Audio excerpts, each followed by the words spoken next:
दोस्तों, क्या हमारे पास बहुत कम समय है? क्या धरती का अंत नजदीक है? क्या सूरज धरती को अपने साथ खत्म कर देगा? क्या धरती पर फिर से नया जीवन शुरू होगा? दोस्तों, नासा के स्टडी में एक नया खुलासा हुआ है सूरज को लेकर।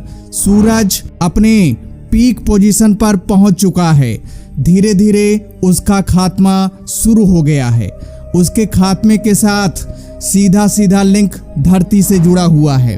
तो दोस्तों, क्या पूरी जानकारी है?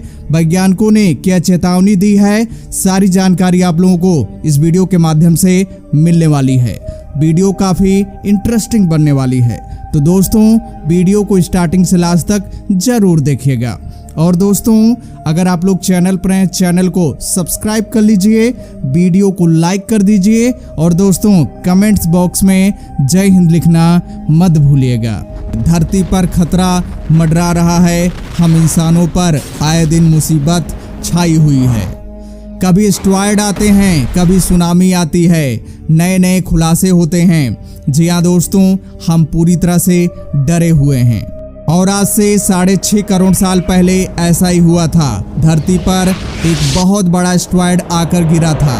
उस एस्टेरॉयड के गिरने से धरती पूरी तरह से नष्ट हो गई थी। हर जगह आग ही आग हो गया था। जंगल जलने लगे थे और जो धरती पर मलबे थे वो आकाश में उड़ने लगे थे। हर जगह अंधकार हो गया था, ठंडी पड़ने लगी थी। और उसी दौरान इस धरती पर जो कि 16 करोड़ साल से राज करने वाले डायनासोर का अंत हो गया था। तो दोस्तों, ये सारी चीजें सत्य हैं। ऐसा हो भी सकता है, इसलिए वैज्ञानिक डरे हुए हैं। और अभी खबर आ रही कि चंद्रमा भी अपने पोजीशन से डगमगा रहा है। अगर उसका पोजीशन डगमगाएगा तो उसका सीधा प्रभाव धरती पर पड़ेगा, क्योंकि धरती पर जो समुद्र मौजूद हैं उनमें जो ज्वार भाटा उत्पन्न होता है वो चंद्रमा के आकर्षण के कारण होता है, चंद्रमा के गुरुत्वाकर्षण बल के कारण होता है। अगर चंद्रमा अपनी स्थिति से डगमगाएगा तो समुद्र का जो ज्वार भाटा है और ऊपर उठेगा और समुद्र की जो लहरें हैं और उठेंगी और जो समुद्र के किनारे का जो इलाका है वो पूरी तरह से जलमग्न हो जाएगा। हर जगह पानी पानी हो जाएगा। ये भी एक स्थिति बनी हुई है। वैज्ञानिक डरे हुए हैं। और आप लोग देख ही रहे हैं कि इस समय मौसम कैसे परिवर्तन हो रहा है। मानसून ठीक से बन ही नहीं रहा है, बरसात हो नहीं रही है।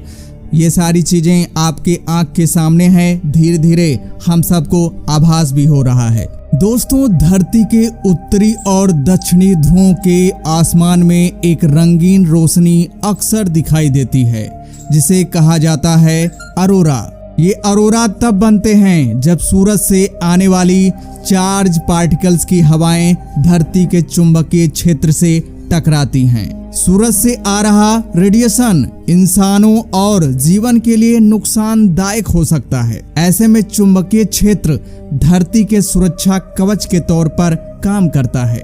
लेकिन एक नई स्टडी में इसे लेकर चिंता जताई गई है।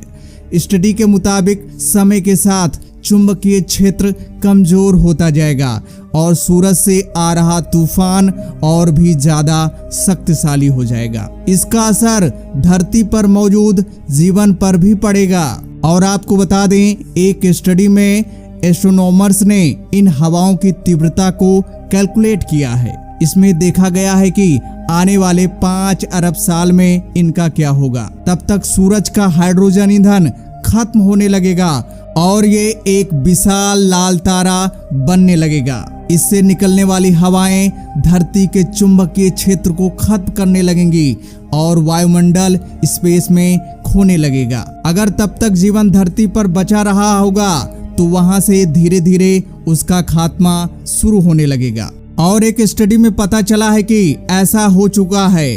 मंगल ग्रह पर ऐसा ही हुआ था। मंगल ग्रह का वायुमंडल भी ऐसे ही खत्म हुआ था, लेकिन उसमें धरती की तरह चुंबकीय क्षेत्र नहीं था। अब से अरबों साल बाद हमारे सूरज का ईंधन खत्म हो जाएगा और सूरज अपने ही गुरुत्वाकर्षण में ढहने लगेगा। इससे बाहरी परतें फैलने लगेंगी और यह विशाल लाल तारा बन जाएगा। आखिर में ये पूरी तरह से खत्म होकर व्हाइट डॉर्फ तारे में तब्दील हो जाएगा। तब तक इसका वायुमंडल फैलने से रास्ते में आने वाले ग्रह जलने लगेंगे। नासा के मुताबिक मरकरी और वीनस तो दोनों ही खत्म हो जाएंगे। हो सकता है कि धरती की भी यही हस्र हो। अपनी स्टडी में रिसर्चर ने 11 अलग अलग तारों के मॉडल तैयार किए हैं, जिनके द्रव्यमान सूरज की तुलना में 1 से 7 गुना ज्यादा थे। रिसर्चर को पता चला है कि जीवन के आखिर में सूरज से निकलने वाली हवाओं की गति और तीव्रता अलग होगी। इससे कोई ग्रह तभी बच पाएगा जब उसका चुंबकीय क्षेत्र बृहस्पति से 100 गुना ज्यादा और धरती से 1000 गुना ज्यादा होगा। कुछ एस्ट्रोनॉमर्स का मानना है कि सफेद बौने तारों का चक्कर काटने वाले ग्रहों पर भी जीवन हो सकता है, क्योंकि सूरज की हानिकारक किरणें इन तक नहीं पहुंचेंगी। हो सकता है कि सूरज के वायुमंडल की गर्मी कोई ग्रह झेल ना पाए, लेकिन अगर कोई ऐसा ग्रह होता है जिसका चुंबकीय क्षेत्र शक्तिशाली हो तो वहां नया जीवन पैदा भी हो सकता है। लेकिन दोस्तों, फिलहाल अभी डरने की जरूरत नहीं है। ऐसा होने में अभी काफी समय लग जाएगा। तो दोस्तों, ये बड़ी खबर आ रही है। वैज्ञानिक पूरी तरह से इस पर लगे हुए हैं, नए नए डेटा इकट्ठा कर रहे हैं ताकि धरती को बचाया जा सके और इंसानों को जागरूक किया जा सके। दोस्तों, आप क्या सोचते हैं? कमेंट्स करके जरूर बताइएगा। तो दोस्तों, जय हिंद, जय भारत।